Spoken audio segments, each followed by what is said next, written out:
Giant Goofballs, a New York Giants podcast. Are you a goofball that loves Giants football? If so, sit back and relax as we talk about the team that both excites and frustrates us so much. And now, here are your goofball hosts, Drew and Rob. Welcome, fellow goofballs, to Two Giant Goofballs, a New York Giants podcast. I am Drew, joined as always by... I'm me. I'm Rob. And we got a special guest. Oh, yes, that's the person that's not Rob. We got Sneaky G-Man himself in the house. What's up, man? What's going on, everybody? It's your boy, Stefan, a.k.a. Sneaky G. What's up? Thank you so much for having me. No, thank you for coming on. Also, we got to give congratulations here to Sneaky, who just celebrated his 300th episode of his show last night. A lot of fun. Listen, it's funny because I'm sure Jay will pop in here at some point here in our comments section. He talks about me name dropping all the time, and it's a nice joke. He's definitely a sarcastic as they come kind of guy. Yeah, and he plays I name drop all the time. Listen, Sneaky yesterday's episode. Sneaky, tell him the lineup. Tell him the lineup who we were on with yesterday. So yesterday we were blessed to be with Eli Mack, who's a big YouTuber, Madden player. I mean, an all-star. I mean, a legend in his own right. And then of course we had Jared Bunch, who I was actually corrected. His name is not J-Rod, it's Jared Bunch. Still called him J-Rod a couple times. Leonard Marshall, a legend, Ring of Honor, 2-time Super Bowl, 83 sacks. I just goes down the list. Was blessed us with his presence, and also Tiki Barber himself gave us well wishes. So, and then of course, Giant running back Drew, one half of Two Giant Goofballs, was here. With us last night too, so it was pretty epic. Yeah, no, it was an awesome experience, man. I appreciate you having me on for that. So listen, guys, we got a lot of Giants news still to go over with. I know it's the slow time of the year, and we always say it this way, that we try not to do the BS stuff that some other places do. Like let's just blow everything out of proportions there. This throw happened at OTA. The season's over because of this one throw. Like we don't try to do that kind of stuff there to you guys, but we still find things to talk about there. And a lot of what's going on right now is analysis from sports writers, former Giants, even teammates talking about new people on the team and stuff like that. And there's a lot of intrigue and interest in that kind of stuff because it gives you an idea really of what's happening overall with the New York Giants here. What's a very important season, guys. Let's not even try to say otherwise, because let's be honest, if things don't go well, you could potentially be looking at the very first midseason firing of a coach in Giants history. The best of my knowledge, I don't think it's ever happened. Like, that's how important this season is. That if something like that happens, I know, it has never happened. Yeah, historic. Yeah. If Ray Hanley can make it through the season, every coach in the New York football. I think when McAdoo got fired, I think that was like the earliest season. I think they had 3 games left. Yeah, that a coach has been fired. Yeah, you just don't really see it there. You're right. Actually, I forgot McAdoo. I think he was the first one then. So this would be the second firing midseason. Yeah, it was happened. like week 16 or 15 at that time. Spags was the head coach, I think, for 2-3 games. And that's it there. Yeah. That's the kind of season we're staring down the barrel of potentially. Or we're staring down the rise to going back to what we were in 22, being that surprise team. That's what we're hoping for. 17-0. Yeah. A 17-0. Sneaky, did I mention there's a random drug test for guests on the show? Yeah. You've been selected for no apparent reason whatsoever. Okay, in a bag. No completely random. Random and totally random. So, all right, let's talk real quick here about Russell Wilson, because obviously a lot of this season here is going to hinge on Russell Wilson. And questions coming up now: is Russell Wilson the key to the 2025 Giants, guys? And like I said, it's a legitimate question to ask, and it came from Cody Benjamin of CBS Sports, and he talked kind of worst case, best case scenario here for the Giants, and it really all centered around Russell Wilson. He said, best case scenario, Russell Wilson has just enough juice to give Brian Daboll the play action ball controller he needed for a 2022 playoff bid. But Jaxson Dart develops behind the scenes to give New York true long-term quarterback hope. Worst case scenario, Russell Wilson is solid enough to keep Dart off the field, but sluggish enough to pull New York out of good 2026 draft position and young building blocks like Malik Neighbors grow disenchanted in the drama of it all. Ooh, paints a dirty picture. That sounds a little negative there. You know what he gets there? He gets The Drew Award. Downer. The Debbie. Debbie Downer. Don't be a Debbie. No one likes a Debbie Downer, guys. But listen, I think he's right though on what the two things are there. Because let's be honest here, if Russell Wilson can bring us back into like a playoff contention, even not even going in, but just contention, I think Giant fans will be happy with the season overall. And if behind those scenes you have the development of a very young quarterback that's showing some promise now, that's a perfect scenario. But on that worst case scenario, he's not wrong there too. Like if, let's say things don't develop at Jaxson Dart, we got to go ahead and Josh Rosen him because that's still an option. I'm sorry, we didn't give up a ton for him. We really didn't. If Russell Wilson is just good enough to bring us to that mediocrity where we can't get a good, a good player in this draft at the quarterback position coming up next year, and Jaxson Dart is not looking like the guy behind the scenes, that's a really bad scenario for the Giants to be right back where we were. Yeah. One thing that I want to just put out there, and I've been saying it for a long time, it depends on the, which, God forbid, 1-3 season, quote unquote, looks better, right? Is it the 1-3 season with Russ at the helm, or is it the 1-3 season if Dart happens to come in relief of Russ? Now, I'll be honest, I do not want to see Dart until the end of the season, right? Either, and what I mean by the end of the season, I mean either when we've clinched the playoff spot to where we can improve our stance, or week 16 and 17, give him some reps in the game and all that. But this is going to be the make or break year with Daboll, and I'm a big Daboll guy. I'm rooting for him, and I don't want to see what happened back in 2004 when we had Eli and we were winning games. We were winning games with Kurt, and then they just kind of pulled the rug from underneath them. Mm-hmm. I would rather have a strong Russ competing and putting us in a position to win. I don't believe we're going to go 1-3. Like I said earlier, 17-0. Okay. But, I really do believe Russ is going to be that guy for us starting out.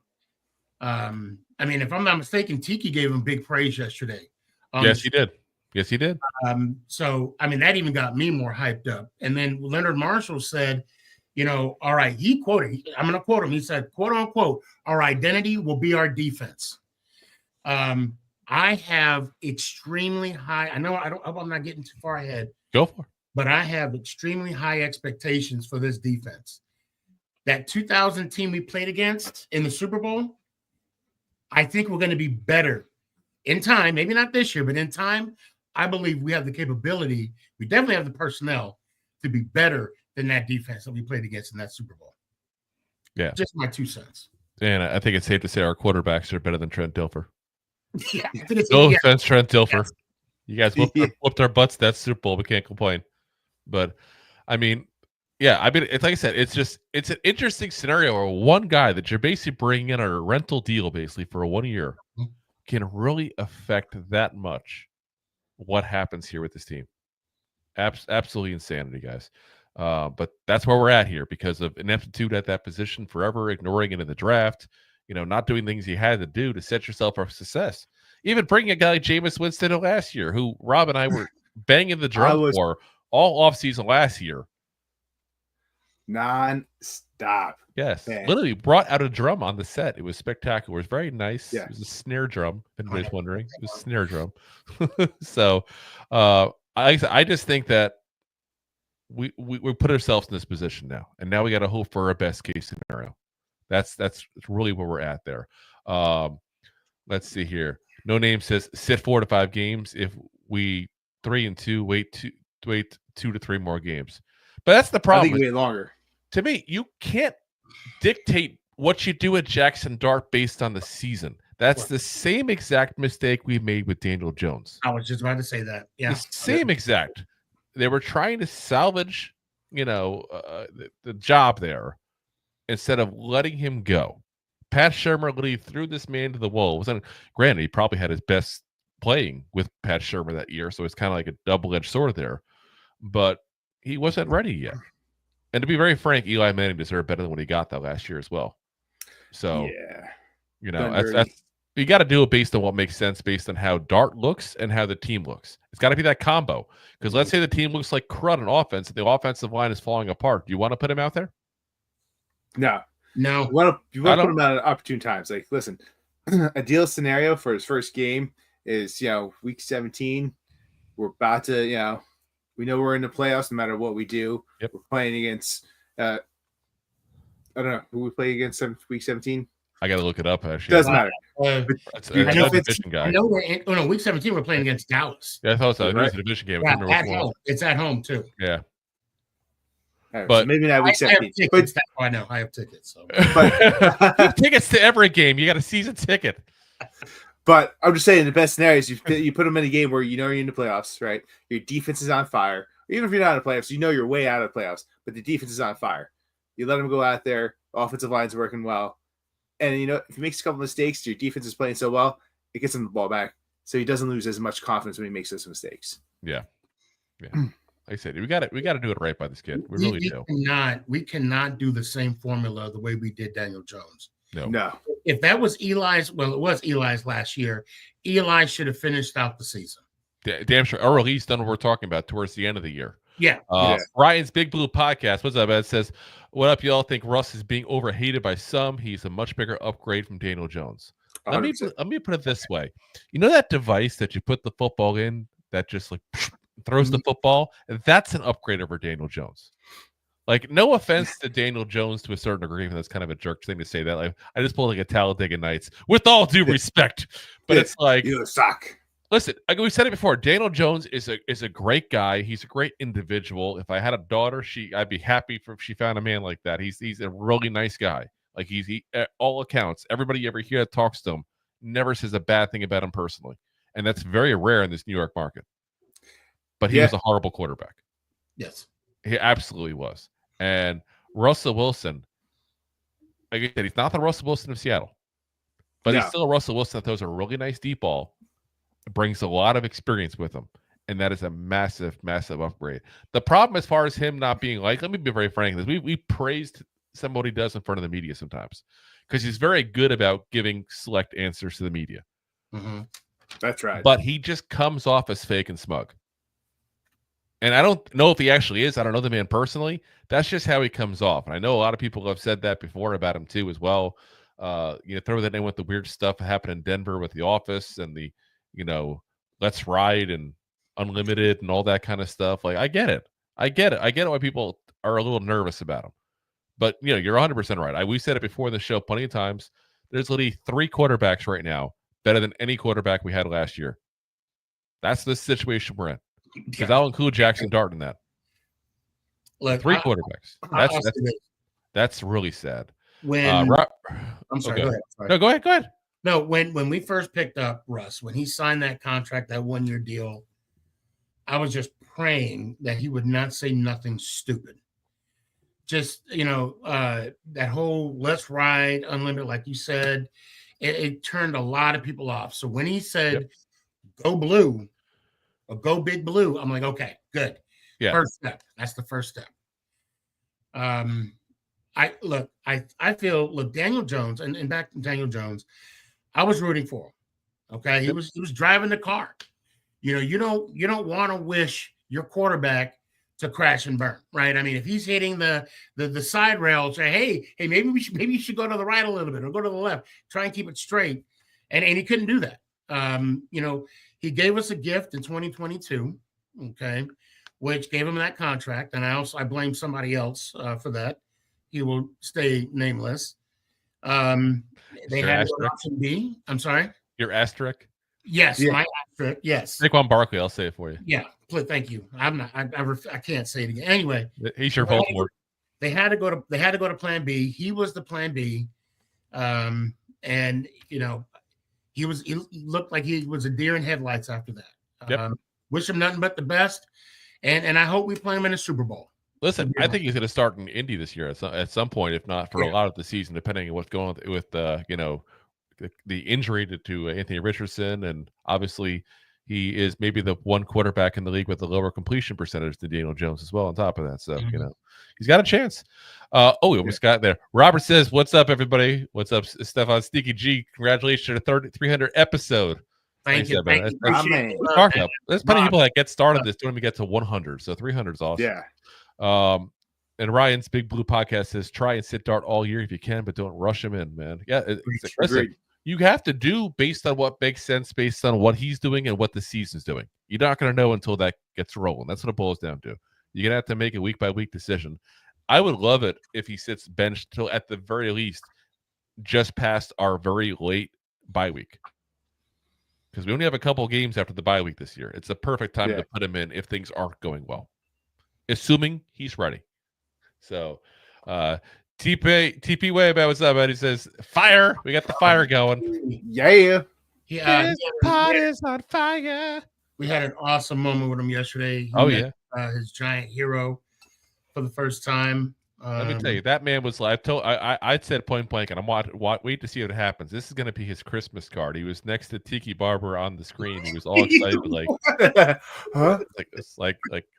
a kid Christmas morning at that point there. No Name says, playoffs. I just want to win some damn games. Damn straight, man. And Ryan's Big Blue Podcast is after you, where you have Dart coming in versus Las Vegas. I have him coming in where it makes sense to come in. You can't put too early in the season where you want him to come in. You got to see what happens where it makes sense. You know what I'm saying? No Name says, I think Daniel Jones was fine until he fell. Then his confidence was gone. And then it's like Eli, they never had protection for him. So you get hit that many times. Let's see you play ball. I just don't know what the ceiling was for DJ. I think his ceiling was average quarterback in this league, personally. But I don't think he reached really much of that ceiling or much very long of that ceiling because of the issues. And it goes beyond the line, the lack of playing, the coaching changes every week. I mean, injuries. I don't necessarily agree with everything John Mara says, but he was 100% right when he said that we did him no favors. Yeah. 100% right. Especially, and I loved it when Mara took responsibility, too. That's right. He took personal responsibilities for by the way, we played Vegas week 17. So second to last week. Yeah. So second to last week. Okay. All right. So it wasn't Dallas. Time we should have our. No. Dallas is week 18. Remember, we got the bye week. Yeah. What did they say? Week 17 before? No. Why did we should It's okay. Yeah. You said game 17. So let's see. No Name says, can you imagine playing Daniel Jones in the Super Bowl and he wins? We would never live that. Oh my God. If Daniel Jones plays in the Super Bowl and wins one, first off, kudos to him. I'll be actually happy for the guy. I don't think there'll be the hate like there is with Saquon. Well, not if he plays against us. No, I'm just saying in general, I don't think people would hate him. I think the hate actually would go on the coaching staff, and not just this one, but the prior two regimes as well, because it's be another guy that went somewhere else and succeeded without us. Yeah. I forgot about Judge. I actually forgot about McAdoo, not McAdoo, I'm sorry, Shermer, Judge, and Daboll. That's three. And we got to throw the clapper in there because Jason Garrett was probably the worst thing that ever happened to Daniel Jones. Yeah, he had 3 coaches and like 16 offensive coordinators, I think. It's insane. Ryan's Big Blue Podcast says, love the show, guys. Keep doing good things. Go Big Blue. Appreciate it, man. And I got to check out your show, man. I've seen you in a couple of chats as well. And to be quite frank, and I think your show's a little newer, so you'll probably see this as you go along too. The bigger you get with your own content, it gets harder and harder to watch other content creators because you spend so much time developing your stuff, doing the work afterwards, making the clips and all. But we do try to give love to all the fellow content creators with the Giants there, and happy to meet up and help you any way we can, man. And like I said, we'll maybe even do a show together one day. There's some truth to that because you gave me an invite. What was that? This time last year? Yeah. Better How many times have I been on your show, Sneaky? Just saying. Oh my God. Yeah. Ooh, that was a sneaky dirty move. At least 4 times back to back to back to back. I'm just saying. Michael House Vlogs is honestly with Wilson. I think we're on 11-6. Listen, I would love that. I think we all be ecstatic about that. Yeah. No Name says that's what I meant. Jones beating us to the Super Bowl. Oh no, that would be bad. Oh my gosh. All right, let's get on to our next topic here because we got to talk about a man that I thought we would be done talking about. It's like I feel like these old stories are popping up left and right here lately. We had to talk about Shedeur Sanders like a couple of days ago. Now we got to talk about Aaron Rodgers. Aaron Rodgers, who never wanted to be a Giant, guys. Never. And we got to call it what it is because this is coming directly from Ryan Dunleavy, who talked about it. He said, this is what he said on X, despite his free agent discussions with Giants and praise for Brian Daboll, Aaron Rodgers told Steelers media today that it was here, meeting in Pittsburgh, or not play. You know, I take Aaron Rodgers as far as I can throw him. Yeah. Now, is this before or after he spends a month in the cave? Because he probably loses some weight when he does those shroom visits in the cave. Yeah. I'm just definitely. I'm going to wait until after he's immunized, and then I'll believe everything he says. I think he's just trying to be political. I think he's saying whatever to keep himself relevant Exactly. and keep himself like in the media's attention because. But that's not a good way to be in the media attention. I mean, he was talking to multiple teams. It wasn't even just us, too. Like, there was a couple of teams he was talking to, you know. And let's be honest, the writing was on the wall. Like, it was pretty obvious he really wanted to go to Minnesota. Yeah. Like, point blank, he wanted to go to Minnesota. Let's be honest. Let's call it what it was. You know, I feel like we were like the backup plan to the backup plan of having a just-in-case kind of scenario. You know, it's kind of like we were like the fifth girl asked at the prom, and he was just hoping one would say yes. I just got a question for the Steeler organization. How desperate you got to be to wait for a guy in June to start, their OTAs. Yeah. I mean, how desperate do you got to be? Is this something that you see the quarterback room? Yeah. Well, I know that's what I'm saying, but I mean, they had opportunities. Yep. I mean, they could start their franchise over, and they chose to take a pass this year. I would have point blank started Mason Rudolph and Will Howard. Let the two of them do it and see what you got in Will Howard. Obviously, you know what you got in Mason Rudolph. He's been around long enough. Not that Howard's a big prospect. You got great things to expect out of him, but I would have point blank punted it towards next year and hope that I have a bad season. I can go ahead and trade down, maybe get a quarterback at that point there. And you got to start wondering at one point, is it just the Steelers care about that never had a losing record under Tomlin thing? I was going to say. Let's be honest. They're probably going to be at least 500 with Rodgers, but that also means you ain't getting a quarterback next year. And you need one more than anybody else. Literally besides the Saints, you probably have the worst quarterback room in the entire NFL right now. Yeah, that's fair enough. And partially because of the fact that you're going to go next year and you're not going to have Rodgers. It's one and done. You got a 1-year rental with no other backup option. We got a 1-year rental with a 2-year rental to be a protege, like a mentor to him. Plus, we got a first-round quarterback. That's legit. That's legit. And let's see here. Deb also mentioned it's a good point there. She said, do you think that Tom was in the hot seat? Some fans are wanting him gone last year. First off, if Steeler fans want him gone, they dumb. Yeah. Like I said, I think he's holding on to that whole no losing season thing way too hard there, but that is quite possibly top 3, top 5 coach, if not the best. You can make that argument even too. I mean, I think Andy Reid's probably number 1 right now, you know, with everything he's done, but 2 stops there. But you could make the case that he is literally one of the best coaches, point blank, in I don't all think of football. I don't think Tom is going anywhere. Look, that is the one franchise that we can count on one hand of how many coaches they've had in the totality of that organization. And that's the one thing that I do praise that Steelers organization is consistency.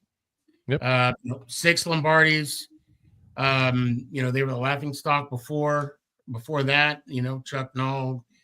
Oh God, his name just slipped my head. Was it Bill Cowher? Bill Cowher. I was gonna say Howard something. You know how I love, messing names up. And then of course you got Tomlin. So I think Tomlin is safe. I said, yeah. Yeah, I think he's safe. Losing record. Now if he was on his like possible third or fourth consecutive losing season, I guess maybe they could talk about it. But other than that, this is also not a coach though that you go, can he win a big game? Like he's shown you he can win a game. Like he's he's done it. Games. Like it's game. not a Marty Schottenheimer kind of situation where like you go, okay, it probably isn't the guy to put us the next level. You just need the right talent to put him there. But the problem is you keep playing mediocre enough that you can't build up to the draft, which is where you got to build. So you need to look at your scouting room or you got to tear it apart and bring it back up again. That's what you got to do. Point blank. But like I said, Aaron Rodgers, though, I'm just going to say he can take a look at the Jersey State bird. Because if I didn't like that comment. He could have easily said, I just listen. I looked at a lot of options. The Steelers are my preferred place. You could have said that. I would have had no beef with that. No beef whatsoever. Say it was here or not play. So you'd rather retire than be a Giant. That's what you said. But don't waste our goddamn time. Oh shucks. Yeah. It's kind of high, Listen, I think we're in a better scenario than we would have been if we signed him. Easy. But I'm just saying, to me, it's like I said, another list of dick moves he's made in his career. Yeah, right there. Hands down, I would have taken Russ over Rodgers. You're going to get him cheaper. They have similar amount of knowledge. Yes, both are dicks, but just one's bigger than the other. Listen, first off, you do have to go ahead and keep your hands up because we know you can't be trusted. Okay, no hands down here in the show, Rob.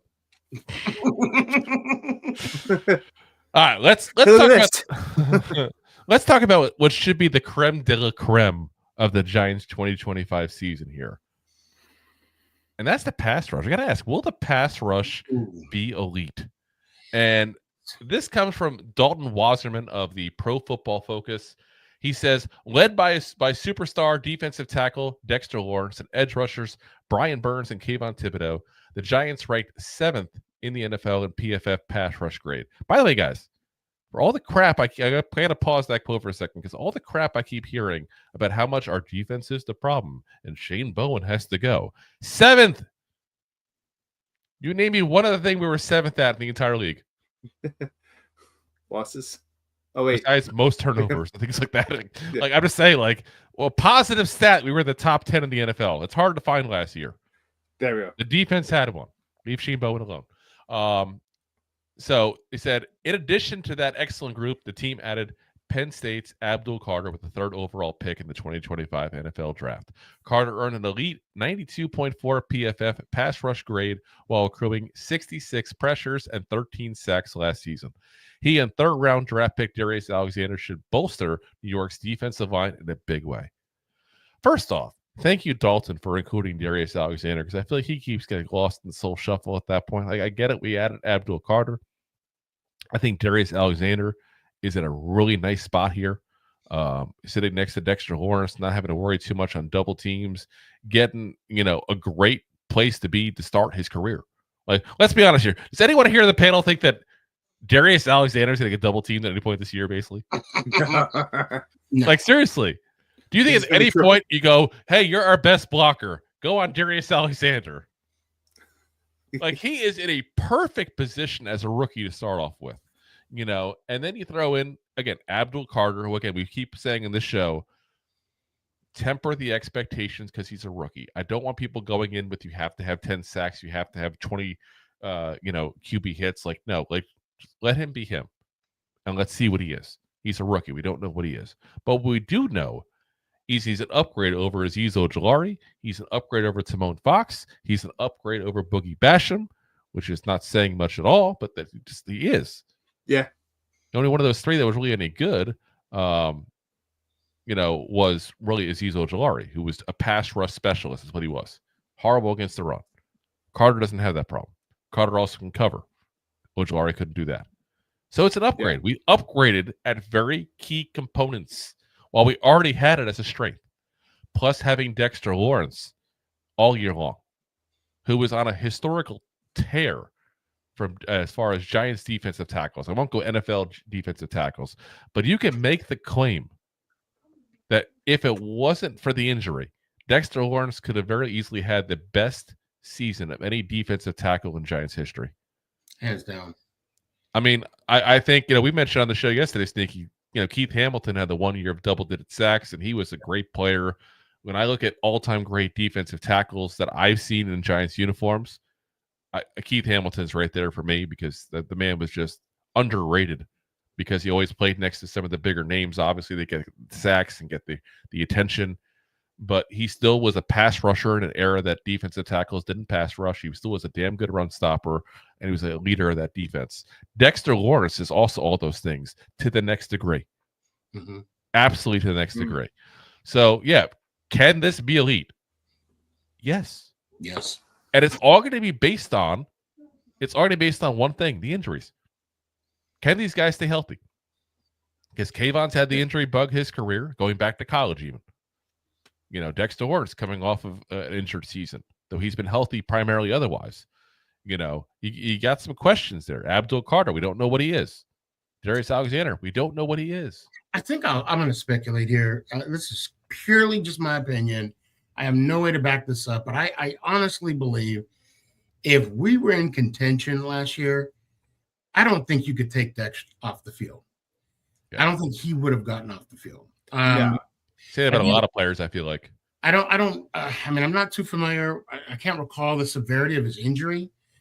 But I mean, if you don't mind looking that up real quick, Drew. Oh, I'm already doing it. You know that. I just feel there's a good possibility he would have played through that if we were in contention. Dislocated elbow. Oh, yeah. Just put some duct tape and Gorilla Glue. You good.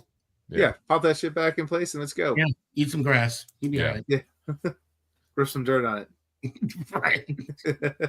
And that's funny. That's all it says is dislocated elbow. And usually you don't go out for a whole year for that. But I mean, again, where we're at in the season, why would you risk let him heal up right? Right. Especially since that year you give him an extension on a contract too. Yeah. Yeah. So that was you're gonna want a football move. Yeah. Let's see here. There was another comment I wanted to pull up here because I'm a bit confused. Michael Houseflog says, "No way, you guys lost key defensive players. Who did we lose on defense?" No, you got to follow it. They were going back and forth with another commenter about do we sweep the Eagles or not. Oh, they go 1-1, and he said no way because they lost. I was confused. I saw that comment. I was coming up like, who did we lose? We lost Jason. Yeah. We talking about Jason Pinnock was probably the biggest offseason loss.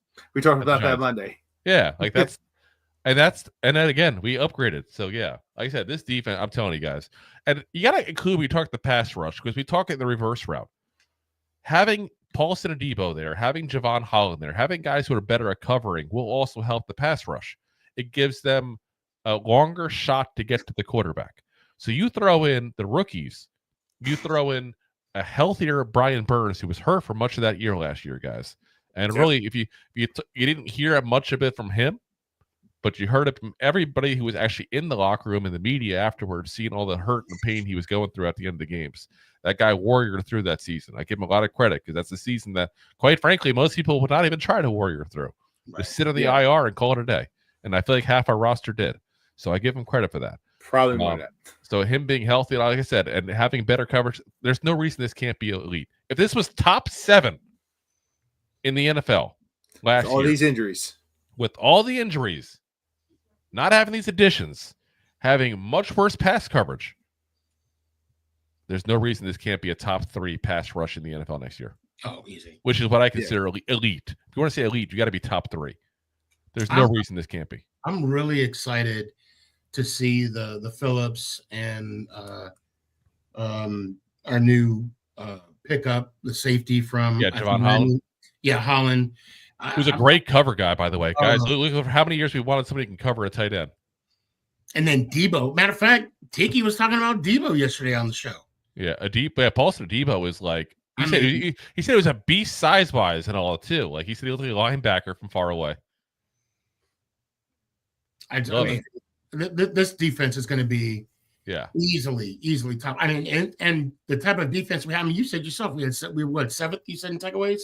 It's no seventh in pass rush PFF rating.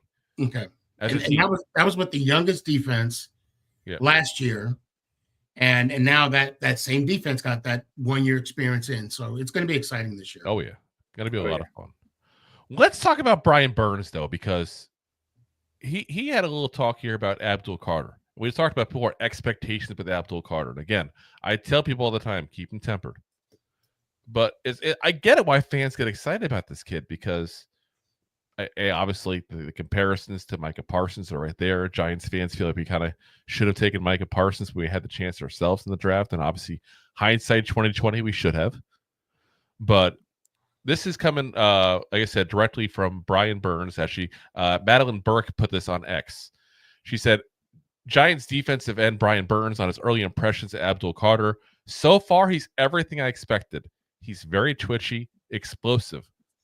So, and then Burns described what Carter adds to the pass rush group. He said, we all have different things we're good at. He adds a different flavor to it. So, first off, great answer by Burns, because he did it without making it seem like this isn't a collective thing. And I love that they're preaching this collective pass rush thing. That's great. And like I said, I just love to see positivity, guys. It's like, how many years have been since we've seen positivity? Like it's just absolutely insanity, and I love seeing it. But again, I gotta question how much we need to expect of Abdul Carter this rookie year, because most pass rushers don't hit the ground running. Really, it takes a year or two. Like you don't come into it. Like you don't have a season like Micah Parsons had his rookie year. Like. Remember Javon Curse back in the day with the Titans, what he did? Like, you don't have that kind of season as a rookie very often. You know, what I appreciate what Abdul Carter did, he did not, but basically what he said, he's going to feed you, in my mind, I'm thinking he's going to feed you a pork chop with a baked potato, but in reality, there's a good possibility chance you're going to get a steak and lobster type meal. You know, he's not giving you the high expectations. Like you said, he's just keeping it monotone. And that's what he needs to be. He's doing what we need him to do, and he's everything I expect him to be. Now, what is his expectations compared to our expectations is of course, it's subjective, right? I mean, we want him to go in there and break, maybe not break Strahan's all-time sack, break it record, but just come a half a sack short, but we do know that's not realistic for a rookie. Listen, he can break it and have Mark Gastineau crying in the stands during the whole process. I want Brett Favre to randomly be there for the coin toss and get tackled by him on the field. Like that's what I want. Right. Like Brett Favre's like, you can tackle me. It's like a new Giants tradition. But like I said, I love the positivity out of him. I don't know what to expect of him there. Really, I don't want to put any specific expectations. Here's what I want. I want him to create an impact of some kind. That's my only goal I have for him. Of course. Yeah. But I'm saying that's my reasonable goal, because I don't want to go too crazy for a rookie at a position that people don't succeed in a rookie year, who's going to deal with competition at his own position. And we don't know where he's going to play. He could be lining up a linebacker quite often, guys. Right. Like, let me just come and ask you point blank. How many sacks would you be satisfied with Carter this year? If he would hit this certain mark, this magic number that you have, you'd be like, okay, yeah. I'm going to tell you point blank that my number is probably a little lower than most people. I would say even at 5 or 6. See, I was actually going to say 7. I was going to say 7. I was going to say 6.5. 6.5. 6 3/4. So, but yeah, I mean, if he could get 7 sacks, and I'm not going to talk about the tackles. That's different. But the pressures. I just want to see good tape. Yeah. That's what I really want. I want to see good tape. I want to see him, what he does as far as a coverage guy, because he's very good in coverage as well. People forget that part of it. I want to see him be able to cover running backs. I want to see him get to the quarterback. I want to see him even push the quarterback out of the pocket and help somebody else get a sack. I just want to see positive results and impact in the field. That's all I want. I hate putting exact numbers on people like that. I think it's just, especially as a rookie, it's just a little insane. And unfortunately, you just keep on seeing it. And a lot of it is the talking heads that, again, this is a slower time of the year. They're looking for stuff to talk about, and they're just talking out of the tuchus here. Like they're, Ace Ventura trying to ask you a question. Like that's just what it is. So you were talking about good tape, right? On Carter. Now, and I just want to ask you this question, Drew. Is this something that that you would think that this was a negative impact on Thibodeaux, because he realistically, other than his double sack season, had 2022. Actually, the last year Wink was there, and the fact that some people are saying he was lacking effort, and there is bad tape. Do you think that affects Thibodeaux more so now than ever? No, I think that actually, if anything, has a positive take on him. Because let's be honest, what does Thibodeaux love more than Thibodeaux? Thibodeaux. That man's got a very healthy to borderline unhealthy ego. Yeah. He's got some self-love going on there. I will say this about, and I'm sorry to cut you off, Drew. Very good. He's a good dude because there was an event when he was down here at AT&T. Yeah. The fan asked for him for his autograph. He left, and then he said, I'd come right back. And you know what? He sure did. Yep. I got to give him that. And there's a difference in having an ego and being a jerk. Let me be very clear on that. I don't think he's a jerk in any way, shape, or form, but I think he loves himself. There's nothing wrong with that. There's a borderline where it goes too far. And again, with Thibodeaux, you look at what happened last year when Azeez Ojulari had to go in a spot. You look at all the rushing yards we gave up, how much we couldn't even set the edge trying to protect against the run. You look at the fact that while he was there, again, you got 43 games he's played in. He's got 21 sacks. That's a sack every other game, guys. Yeah. Most teams take that in a freaking heartbeat, and then throw in the fact that you've seen an obvious difference with or without him on the field against the run. I can't see that. I don't understand the hate on him, except for the fact that I feel like some people are comparing him to the draft position as opposed to what he's doing on the field. Right. Yeah. And that's the problem. You can't do that. This is why I keep saying about expectations. And that's why I say that I actually use Thibodeaux when I talk about Abdul Carter. Because Abdul Carter, 3rd overall pick, Kayvon, 5th. Yeah, 4 up 5. Yeah. Long day. 5. It's like a foot long sandwich at Subway. But it's like it's realistic to say that there's no guarantee that Carter becomes a great player either. Because Kayvon is an above average player in this league, guys. He's not great. He's not elite. He's an above average player. Now, can he develop? Certainly. We talked about it the other day. He's 24 years old. He's still young, even though he's been now 3 years in this league. He's the same age as half the kids that got drafted, a couple months ago. So, like I said, I'm not no means giving up on him by any means, saying he can't be elite. Right now, he's above average. And having a guy around him like Burns is going to help him. Having Dexter Lawrence healthy the whole season will help him. Having Abdul Carter is going to help him. And like I said before, this pass rush, flat out, I expect to be absolutely elite. All right, guys, we're going to pay the bills real quick, and then we'll be right back in a moment here. We're here to this quick commercial break. Thanks for watching. Like the show? Of course you do, or you would have turned it off by now and not be hearing me. There are plenty of ways to support the show. YouTube is the best place to join us, and we offer memberships there with fun benefits like custom emojis and early access to video clips. Of course, there you can also send super chats and stickers to send one-time support payments. The best way to support the show is to buy these drunk idiots beers at buymeacoffee.com/2giantgoofballs. Along with one-time support payments, there are also monthly plans, so you can continue to help kill their livers each month. You can also show people that you are a goofball by visiting our store at 2giantgoofballs-shop.fourthwall.com.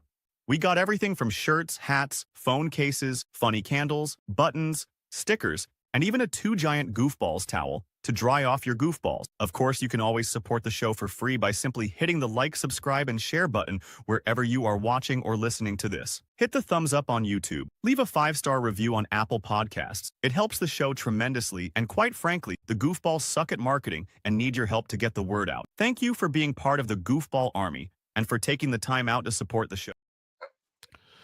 All right, guys.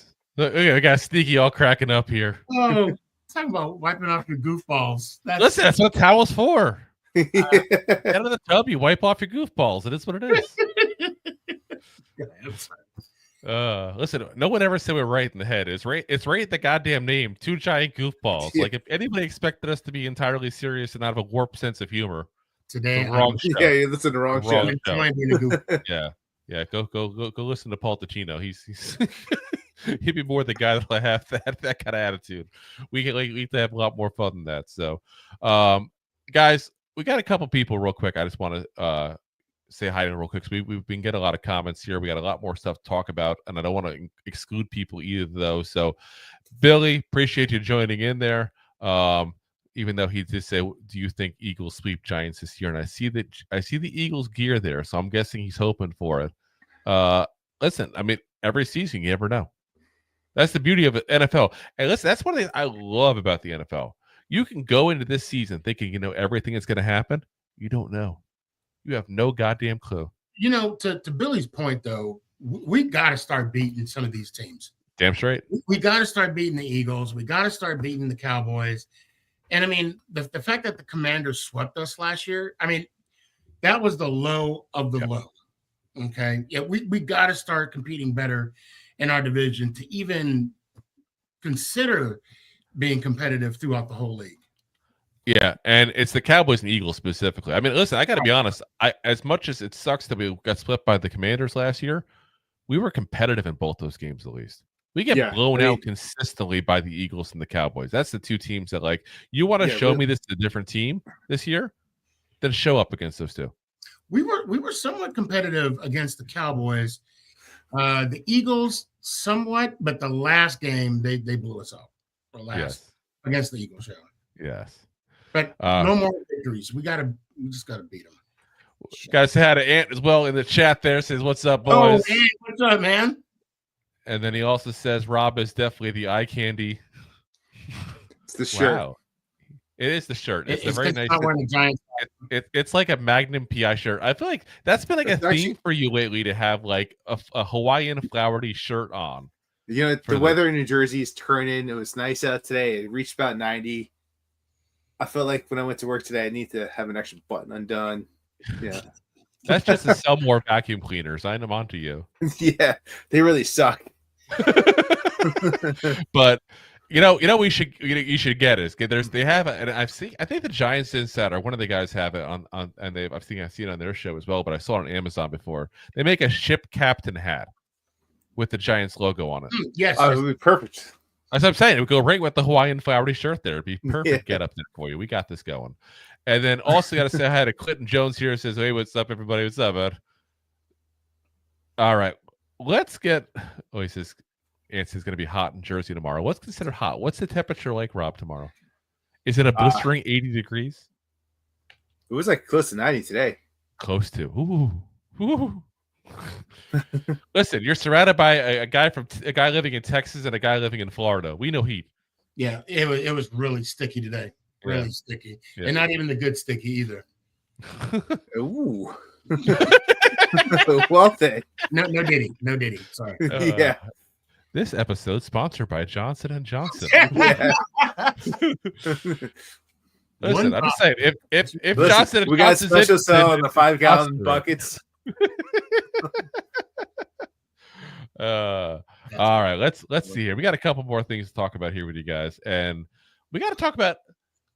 I got to say, a guy I feel like gets the support like a backup quarterback gets. You know, like one of the things early on my father taught me about football as I was a young lad and started watching and seeing, watching it seriously and seeing like, guys like Dave Brown falling on the field basically in futileness there is there's nobody more popular on a team than a backup quarterback when your team sucks. And it's not wrong. I mean, look at how popular Tommy DeVito got. I mean, when your team is bad, you just want to see change. You want to see something different. I feel like this is the backup quarterback of the GM world. Because every single time we want to get rid of Joe Shane, it's let's go ahead and promote Brandon Brown. And listen, I'm not anti that by the record because you guys know I'm very mixed on Joe Shane. I like some of the movies he's made. Some of the movies he's made have been absolutely atrocious. Let's be very frank on that. His first 2 drafts were absolutely abysmal. Last 2 I like. Some of the free agent moves, not so good. So again, there's mixed bag there. But Brandon Brown spoke up about the roster overall as a whole and gave a lot of nice insight to everything going on. with the Giants in their roster there. So talked about a bunch of players here. So we can do one by one here what he said and see what any comments you guys have here. He says on offseason additions, he said, when you look at how young our nucleus is, we saw an opportunity to grow them with targeted veteran additions. Guys like Kayvon Thibodeaux, Paulson Adebo, and Russell Wilson give us leadership and production in key spots. Yeah, that's pretty solid. You know what it tells me? Yeah. We recognize we didn't have leadership last year, and we fixed that. Like, let's just reword that without saying he said it that way, because that's me rewording his thing. But I don't want to ever put words in somebody else's mouth and be that guy. But that's how I read that. Is we lacked leadership last year. We saw it, recognized it, and went to fix it. Mm-hmm. I'll listen. I'll give them the credit for recognizing the problem. I will also give them the blame for creating the problem. Well, fair. I mean, how they create the problem? They created the problem. One, on leadership. You know, we didn't. Last year was the first year we didn't have the man, right? Saquon Barkley. I can say it for you. It's okay. And on defense, maybe we were lacking. I mean, Dex could only lead by example for so much. And then, of course, we had Thomas that was hurt last year, who was also a team captain. And if I'm not mistaken, last night, you know, I hate the name drop, but Tiki Barber even said when he spoke to Daboll, the first thing he said was, the only thing different now is he has leaders. He's like, I hate the name drop, but here I go with it. Yeah, I hate the name drop, but Jay's not in the chat. Yeah, Jay's not even here tonight too, and he's always the one complaining we name drop all the time. But you know, it's interesting because like I said, the problem was I feel like caused by them. They got rid of guys like Leonard Williams, who I thought was a good leader in the locker room. Yeah. Obviously Xavier McKinney, which I forgot. Usually good, but occasionally I did things that I didn't like in the locker room. You know, Julian Love was a bigger leader in that locker room than people gave him credit for. And of course, sneaky your favorite Saquon Barkley, like you mentioned, also love him or hate him, he was a big part of the leadership of that team. Now, again, you can make the case that they made moves that they felt were best for the team and fixed the problems as they could. I'm not going to try to sit there and say that they were the horrible moves. We got to see how these moves pan out. Because let's be honest, now you're looking at is Tracy and Scattaboo a good value compared to what Saquon could have given you? Is Javon Holland going to play like, you know, Xavier McKinney? Like, you're going to compare those two guys. You know, you're going to do it. Like, that's life. You know, so you got to see how these things pan out. But I do like the fact that, like I said, at least that they accepted the issue and went ahead and did something about it there. And Dorothy, 100% correct. And thank you for bringing this up. Joe's handling of Nick McLeod to save 10 cents of billionaires' money is my major black eye on the GM record. Yes. And listen, we were a huge fan of Nick McLeod on this podcast, point blank. There could be only one. We have to say every time we say McLeod. But listen, it's like, to me, he could have started last year, the whole entire season, see what you had, and instead you try to like chip at him a little bit money wise. And listen, when you don't have the right leaders in the locker room too, that also affects and permeates, because you don't think the locker room was talking about it. Yeah. Damn straight they were talking about it, because you know who else was talking about it? Nick McLeod to the locker room. 100%. So, yeah, like I said, definitely lacked leaders. I'm glad they recognize it. He said, talks about Abdul Carter. He said, when you look at Abdul's versatility, you know he can affect the quarterback in multiple positions. When you have Burns, KT, Abdul, how can you get your best players in front seven aligned to affect the quarterback? I love that. Love it. Because, like we said before, there's a little bit of a logjam at the pass rush positions, guys. You know, you got two edge players that are used to starting and playing a lot. Not to say you can't sit them if you have to at that point and, you know, rotate people in out, keep people fresh. But this has always been a monkey see, monkey do kind of league, guys. And I hate to say it, but you know what the Giants realized? The Eagles did something right. I hate to give them credit. Guys. Like, that hurts me a little bit. And it might be a little bit. I mean, a lot of it. What do you mean? What do you mean the Eagles did something? The Eagles kept on loading up pass rusher after pass rusher after pass rusher. And this is what the Giants got to do. Like, this is the league now. You want to go ahead and win, get to the quarterback.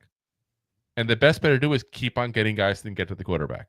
Because the more people you got that can get to him, the higher chance per play there is that somebody will get to him. So I don't know how he's doing it. I mean, I know we could probably pull up. Oh, I can tell you how he's doing it. Their And he's going to pay the piper eventually. Exactly. And I was about to bring that up. And the same thing that we got to keep in mind, that when Gettleman left the Giants, we were in a poor salary cap. So we couldn't even pay a full roster, 53-man roster to go to the last game, if I'm not mistaken. And I think Shane is trying to manage the salary cap as best he can. And I mean, Howie's signing a lot of checks that he probably can't cash in the next 3 to 4 years. And he'll be paying the next 3 to 4 years for guys that aren't even good anymore, basically. Exactly. This is the problem. They're doing it now with Slay and Bradbury and all these guys that they're paying for. Eventually, you can't draft as well as they've drafted the last couple of years. Mm-hmm. No. Eventually, that runs out. That's going to happen. That's life. And it's not like me trying to be negative towards the Eagles right now, as much as I'd love to be. This is just me being a realist and the guy trying to analyze what's going on there. Point blank. And also, let's also be mindful, too, of these teams that have made these runs to the Super Bowl, like the Chiefs, the 49ers, the 2013 Seattle Seahawks, Russell Wilson. The quarterback was not paid yet. Yep. And now that Hurts has his money, it's going to be hard to keep those players on the team. Yeah. Especially his money. Yes, exactly. Yeah. Well, I guess he's not even getting paid yet, really. Again, look at these contracts, how backloaded they are. But that's a whole topic of the day. But you guys will see if you look at contracts that they have, and you'll see what I'm saying. But what they did right, like I said, is they kept getting guys to attack the quarterback. They understand control the line of scrimmage, and you control the game. And now the Giants are doing that by getting Abdul Carter, at least on that side. The offensive line, we still got our questions, obviously, on. But listen, Rome was not built in a day. I don't know if you read history books. It took 2 days. Yeah, I was about to say. Yes. So no coffee breaks allowed.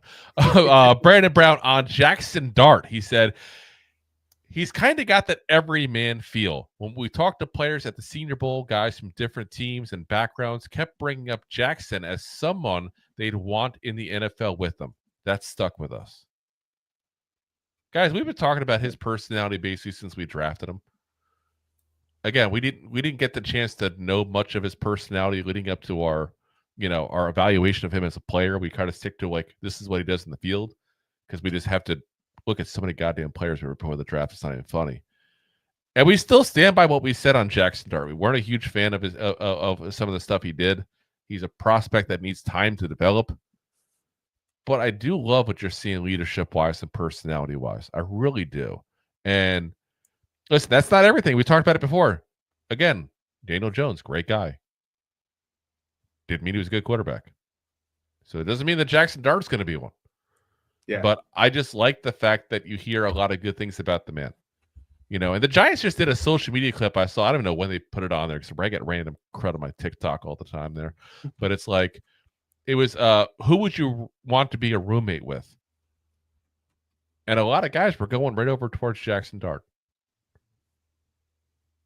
And for a guy that hasn't been in the building that long, I think that it depends on the age bracket.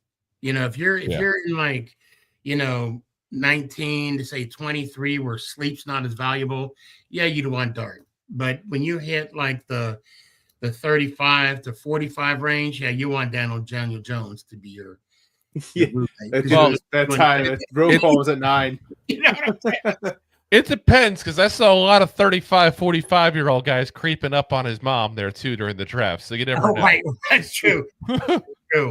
Fair. I might have to Google that. Are you going to be paying any bills anytime soon? We already paid. We already paid the bills. We got this going. We're good. We paid the bills.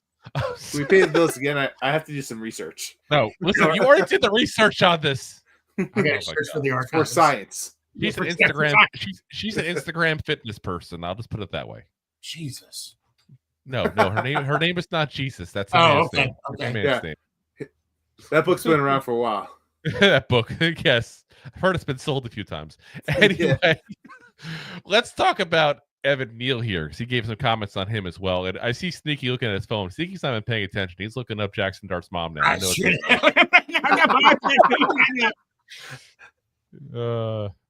let's see. We get the instant reaction of Sneaky here. Continue. Very nice. No. Your thought process. I was trying to be like, oh shoot.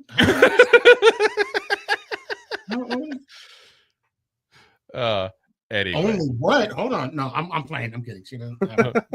27. No, she's in like her 40s, right? I think She would have to be. True. that's sad that I'm like the age of like parents of I was about to now. say we were closer to his mom's I'm age. old. Get off my lawn. Got to be on the lawn first, I'm sorry, what were we talking about? Anyway, on Evan Neal, he said, I don't think she has a lawn. He says, we need the flashes. Oh my gosh.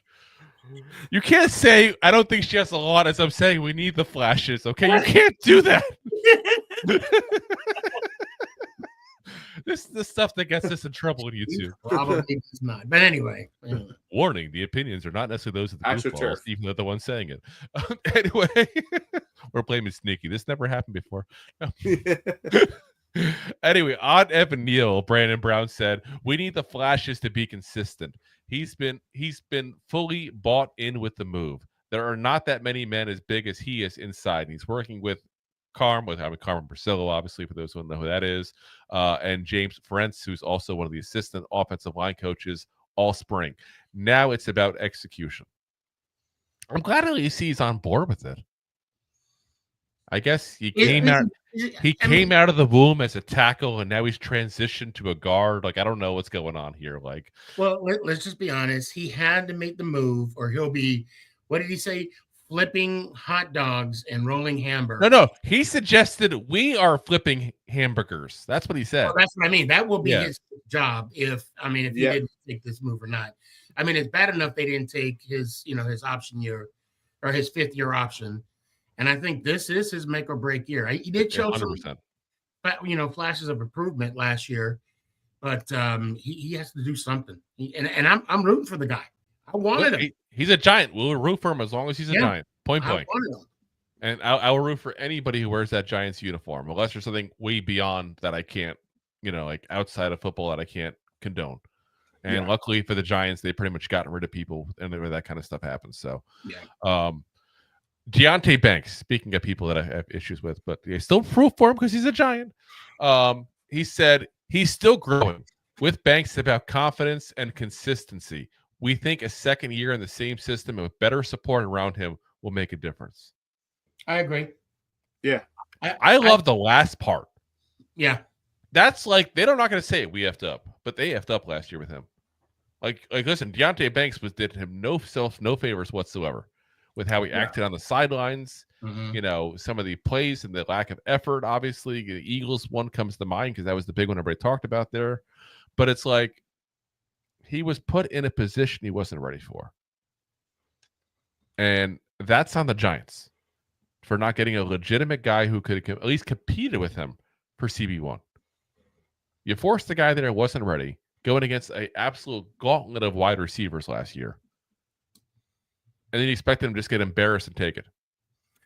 I'll even go a step further, and I kind of put the onus on having a new coordinator. Look, when the Giants drafted him, Wink was the defensive coordinator, and Wink blitzes more than you could even conceive of the word blitz. Like, blitzing again. I mean, every play was just a different type of coverage. Yeah, and I think that's what his end all be all was with the Giants, because Daboll, if I'm not mistaken, told him you're blitzing way too much, and it was kind of like what happened in Baltimore. You're blitzing to the point where you're hurting secondary. Yeah, and he's doing man coverage only, because if you notice towards the end of Wink's time, he did a lot of zone coverage, which is very un-Wink-like. Yeah.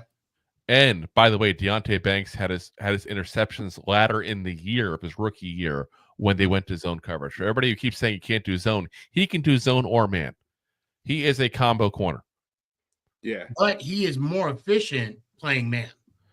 And the reason why I want to push back a little bit is the play that I saw him when it was against Green Bay, when Love threw that pass in the end zone, and Banks made a beautiful deflection in the end zone for an incomplete pass that helped us win the game. Yep. And I'll agree with you. He's better in man coverage. He definitely is. But what I'm saying is people act like he can't do zone 2. And that's the difference to what I'm saying. He can do both. And Bowen wants to do more of that hybrid kind of system where is it going to be cover 1? Is it going to be cover 3? Like, you're going to have to wait and find out. And that's smart from a defensive standpoint because you don't know what you're looking at yet. You can't have the field line up and go, okay, well, they do man coverage. There's one safety back there. That means it's obviously cover 1. If you do a hybrid system and you see one safety in the back, and I'll just use an example. Obviously, we do multiple setups here, but this is just the easy remedial way of trying to explain it. If you're in a system that's a hybrid system and you see one safety deep, you still don't know if it's cover 1 or cover 3. Right. You don't. You have, for all you know, they're going to start going back into zone cover second that ball snapped. For all you know, you'll be in man. You don't know. And that's what I like about what doing a hybrid system like that. You can't just do one or the other. One thing I will say about Banks that just irritated the crap out of me was the lack of effort on that touchdown pass against the Dallas Cowboys, where he just let CeeDee Lamb. You could never see Banks commit on a tackle. And I hope that he changes that this year. Mm-hmm. I like, of course I'm rooting for him. There's just some play to his game that I wish he would just tweak a little bit. Oh, yeah. And I'm with you. I'm hoping he does. I hope he matures, and I'm hoping having better leadership helps that. Again, he's a young kid. Like we always forget these they're kids.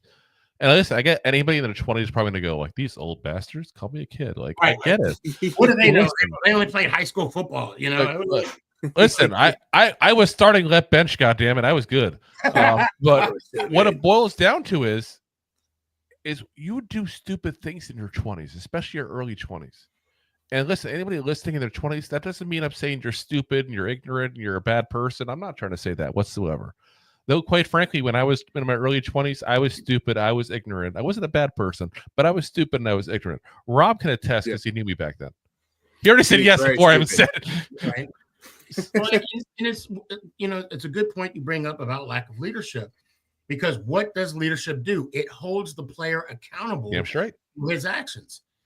And now with people standing up and Daboll said through Tiki, not name dropping, maybe now, players will be held accountable. Yeah. Yeah, and I hope they are. Brandon Brown all set on Graham Gano. He said he's a true pro. That kind of presence in the locker room matters. Special teams about trust and execution, and he gives us both.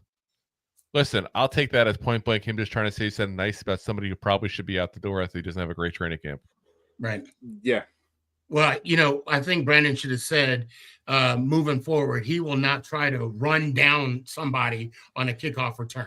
See, I don't blame him on that. I love that. I love that about him, point blank. What I hate is the Giants put him in that position again. No, I don't mind that, but if you're already injured, don't do that.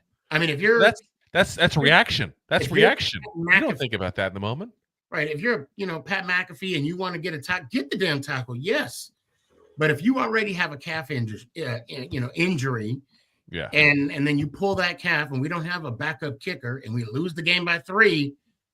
But you don't think about that in the moment, man. You know that is. Yeah. You don't. I mean, it's easy for us to go afterward and say that was a dumb move. You should have done this because of this. Like, you don't know. And if he had made the tackle, didn't get hurt, we would have praised him as being an awesome kicker and a guy who put his body on the line. But the guy was already past him. There was no way he was going to catch him. Did we just spend the last couple minutes complaining about Deonte Banks not having effort?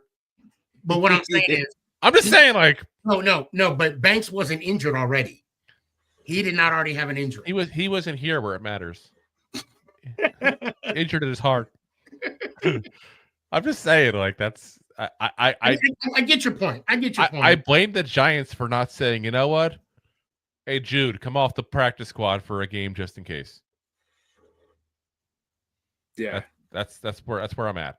I blame the Giants. I'm not going to blame the man who tried to go above and beyond to stop a touchdown. Which, by the way, if he succeeded, would have been changed that whole game outcome. Yeah, exactly. Just saying. We lost by a field goal, I think, in that game. We did. Well, we So- would have tied. I mean, it would have been overtime because they kicked the winning field goal. Well, I mean, No. If he had stopped the touchdown, we would have won that game.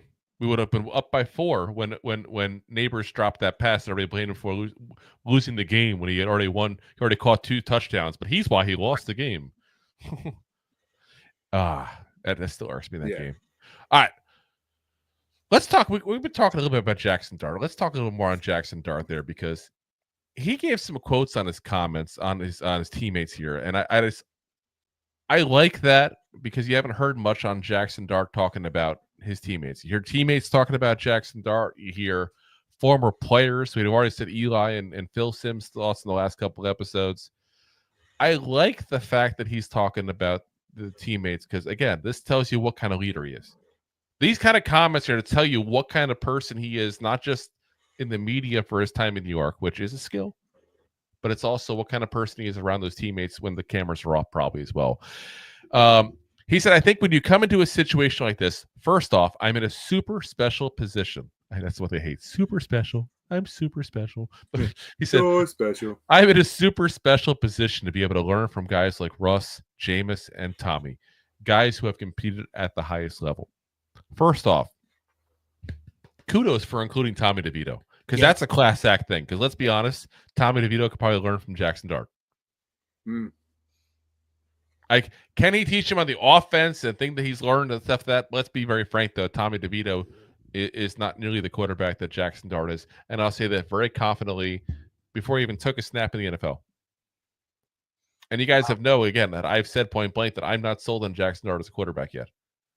And he's still much better than Tommy DeVito. That's a classy move for him to say that. He said Russ winning the Super Bowl and, to kind of pick their brains each and every day has been awesome for me, especially for how young I am. But I think that my focus right now is to try to develop each and every day and do whatever I can to make the team better and just want to win. I can't stand losing, and I'm going to do whatever it takes to not let that happen. So whatever my role is, I'm going to play the best way that I can. That's a great answer. Chef's kiss on that one, guys. Yeah. Like, magnifique. Like, Magnifico. Winning matters. That's the greatest stat as a player. Point blank. And we haven't seen a lot of that lately. So he also gave a nice little quote on his first taste of speed in the NFL, which I thought was kind of fun. He said, oh yeah, I had my first, I didn't think I've had like my full experience of kind of seeing that, but I've had a little experience with Brian Burns chasing me. He had a read option play, and just his ability to come back and to chase me down was kind of crazy. Yeah, love it. That's not going. Yeah, that may not have ever happened to him in college. No, it's a whole different animal now. He may have played in the SEC, but Brian Burns is better than any single player in the SEC by far. With this experience level he has and all he can do, because he's such a well-rounded defensive and edge rusher guy as well too. It's insane. So yeah, I love it. Great answers. That's and we said, Rob and I said a couple of times maybe Russell Wilson could teach him a little bit what to say as far as the media. And we also said that, of course, that, maybe you can also learn some things not to say, like let's ride and unlimited and that kind of stuff. But, Unlimited. It sounds like he's pretty primed and ready to go. And it takes a special personality to play in New York. We've said that before. I mean it. I always give the Randy Johnson analogy with that for those people who are old enough to remember Randy Johnson coming to the Yankees. And he got absolutely obliterated by the New York media. He couldn't handle it. Flat out couldn't handle it. Not everyone is built for that city. Point blank. And I like that Jaxson Dart, this kid from Utah, right? I think Utah. Like, that's not a big area. I want to say he's from Utah originally. But either way, Ole Miss, obviously, I get, has a decent following, but nowhere near what the NFL team in New York has. Kaysville, Utah. Yep. You just pulled it up. Yep. So he did good in the moment. Doesn't mean he can't have a slip up or two. But he did good in the moment. I'll give him kudos on that. Like I said, really classy move, I thought, to include Tommy Lasagna, Tommy DeVito himself, who, quite frankly, like I said, you could have skipped him and nobody would have batted an eye probably, except Tommy DeVito. Yeah, That's a class move to include him, point blank. So, and hopefully Tommy DeVito is helping him because again, he's been a couple years with Daboll now. He knows the offense at least a little bit there. Let's be honest, he's the most Daboll senior quarterback in the room. sadly. And that's sad to say. It is and it isn't because, like I said, he's been a nice guy. I got no beef with Tommy. I just don't think he's any good. I'm just thankful Tommy gave us those 3 weeks of just celebration. Yeah, He costs us Jane Daniels, but it is what it is. Yeah, much.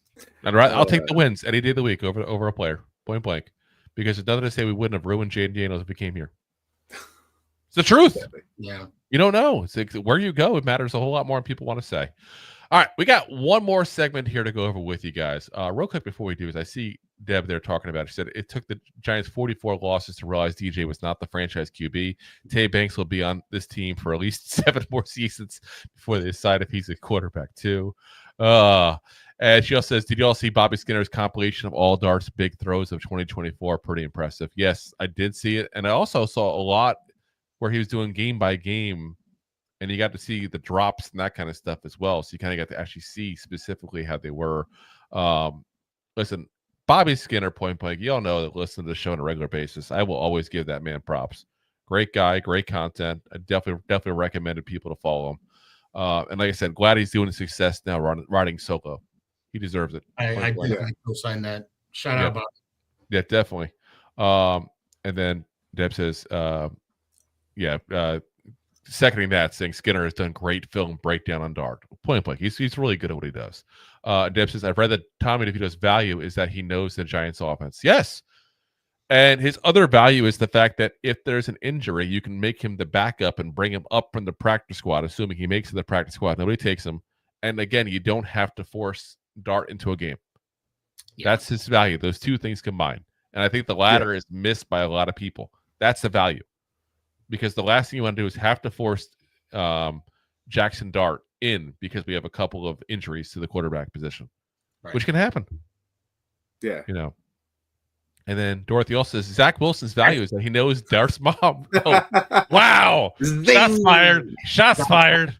Shots fired on that one. Oh, my God. Listen, anytime you bring up a mom, it's going to be all of Zach Wilson's going to be there. It is what it is. Yeah. It's what it is, guys. It's what he's known for. We got one more segment here for you guys, and it's asking about what was the best off-season move. And we got a little bit of a surprise in this one here, guys. And listen, I think to me, the quarterback room as a whole is the best move. Point blank, the best move. But it's hard to pick one move out of that room and go, this was the absolute best move. I mean, could you say Russell Wilson, a 1-year rental, is the best move? No. Could you say getting Jameis Winston, who's a backup, the best move? Could you say getting Jaxson Dart, who's a late first-round pick that you don't know what you got yet, is the best move? So Cody Benjamin of CBS Sports said the G-Men will ultimately sink or swim depending on what Brian Daboll can squeeze out of Joe Shane's entirely rebooted quarterback room. And taking a first-round flyer on Jaxson Dart's dual-threat potential can pay off, even with Russell Wilson in place as the passing placeholder. For now, Adebo looks like the best bet to make an immediate impact as a proven ball hawk at cornerback. And it's really hard to argue that. Like I said, the quarterback room as a whole was the biggest move. But if you want to pick one player, again, this is a whole trickle-down effect because you put Deonte Banks where he needs to be as a CB2 for right now. You get Paulson Adebo, who is at a huge improvement over anybody we've had in corner the last couple of years. Basically, since those was it 21 or 22 that we had Bradbury and Adoree Jackson both, and they both had pretty damn good years. Oh, 21. That's probably the last. Yeah, it was 21 because Joe Shane jettisoned him the first. Yeah, okay. Yeah, so yeah, that's probably since 21. This is probably the best. And I hate to break it to you guys, that's 4 years ago. I know it seems like 21 was last week. Actually, yeah, because Bradbury was a salary cap. Yeah, and it was a salary cap move he had to make, even though he didn't want to. It made it very clear he didn't want to. But he just needed money. So, I mean, it's a great move. Again, you help everybody out. It helps the pass rush. It helps the secondary as a whole, not just, Deontay Banks, but it helps if a guy like Javon Holland, a guy like Tyler Nubin knows that they can count on this guy to take care of his guy. It helps out so many players. It's not even funny. And if he's fully healthy with no issues from the broken leg, because again, that's a serious injury, this could be a hell of a pickup for the Giants. There's some risk, obviously, because he's also never really been in a CB1. Charlotte Lattimore was for the Saints, let's be honest. But he's a whole lot better corner than anybody we've had the last couple of years, guys. What you're saying is correct, but I can't pin it on one player. But that's what you have to in this scenario. Well, I mean, maybe like one position, because last year what hurt us worse was the depth in our offensive line. And I love the fact that we have 3-4 signings in the offensive line this offseason. Yep. And we had a lot last year for the record as well, too. Like, they've really developed the depth in the last 2 years. That's right, because we cut a couple offensive linemen. I mean, we brought in Aaron Stinney. We cut the kid from Detroit that was their swing tackle before that. We made some moves there. So, I give them credit, but like I said, it's hard if you want to pick one player specifically, because I'll tell you point blank, the only thing I'll give you any kind of, I don't disagree with you. We brought in depth, and that's good. I don't like the depth we brought in. Of who? I don't like the depth we brought in. I mean, guys like Stone Forsythe and guys like that, that's who you're bringing in to be your tackles. But Boston Debo, that's a legit signing. It's a very important position. And you brought in a legit guy, the guy who a lot of people at the top of their free agency class for the corner position. And it wasn't ours because we didn't know what was going on with the injury. We didn't want to place that on him without knowing. But obviously the Giants weren't concerned about it. So, again, hard to argue with it, I think. Again, if you want to go groups, you could go easily other groups. Right. But one particular player, that's a hard thing to change off of there. So all righty, guys. And also give a little quick thank you to Plato Wrestling for popping in. Says Evan Neal gonna get cut ASAP. He's not getting cut, man. He'll be here all year. Unless they trade him mid-season with the trade deadline, which is a possibility if we don't like the way he looks and some team gets desperate and wants to take a shot. They're going to get every dollar out of him and hope that he can improve to get an extension. Yeah. It's $0 and 0 cents you gain by cutting him. Yeah. He's got to look absolutely pitiful for that. And I don't think he will. I think he's actually going to be doing better at guard. And I do hear some decent things about him playing guard. So, we'll see what he is. Early in the process, so we'll find out there. So, all righty, guys, we're going to call it a night here. Before we do, though, Sneaky, do me a favor. Let everybody know where they can find your stuff, guys. Because listen, guys, we tell you guys all the time, I don't bring just anybody on the show. We bring somebody on the show is because we want to recommend their stuff. We want you guys to check them out as well, because we're not dumb enough to think that we're the only Giants content creators you guys like, support, and follow at that point there. We hope you're your favorite. But Sneaky can be your second favorite. Who knows? I'll take number 2. Well, I mean, you can find me on TikTok. I'm on all social medias. You can even Google me, Sneaky G Man. Yeah, please join the show Tuesday. Hold on. I forgot to put the G and something else completely different came up. Oh, well.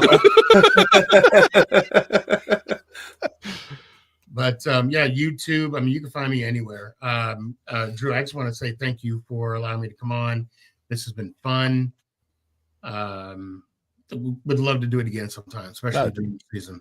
You are always welcome on the show, point blank, man. Like I said, we appreciate you coming on. And I'm going to see real quick, because I should have done this beforehand, but of course, as usual, I just don't think proper. I'm going to go ahead and put on here the link to your channel as well, right into the comments section. So those are on YouTube. Those are on, I think Twitch is the only one. Like, there's somebody that don't even allow it to happen anymore. Yeah, but we're going to put that on there. So people that want to check it out, by all means, check it out. Give it a love. Give a little subscribe there to them there. Again, appreciate you having on. Now, I know you have your outro on your show. Yes. Now, we got our own outro we do as well here. Okay. In these here parts. Speak a little Texas to him. These here parts of Jersey. We do the Go G-Men. And we do it yelling. We do it crazy. We do it rowdy. So, again, guys, we'll see you guys tomorrow night, 9 p.m. Eastern Standard Time. As always, live on YouTube, Facebook, Twitch, Twitter/X, Kick, and, of course, Rob's favorite, my LinkedIn profile, because why not? We can do it. So what the hell? My boss doesn't care. And, of course, as always, we're available the next day on all the audio podcast platforms. That's Apple, Spotify, iHeartRadio, Pandora, Amazon, guys. All of them there. If you haven't already, again, hit the like, hit the subscribe, hit the share button, tell a friend. Because, again, we suck at marketing. We need your help. Without you, we are lost. We are wandering in the YouTube woods with nobody.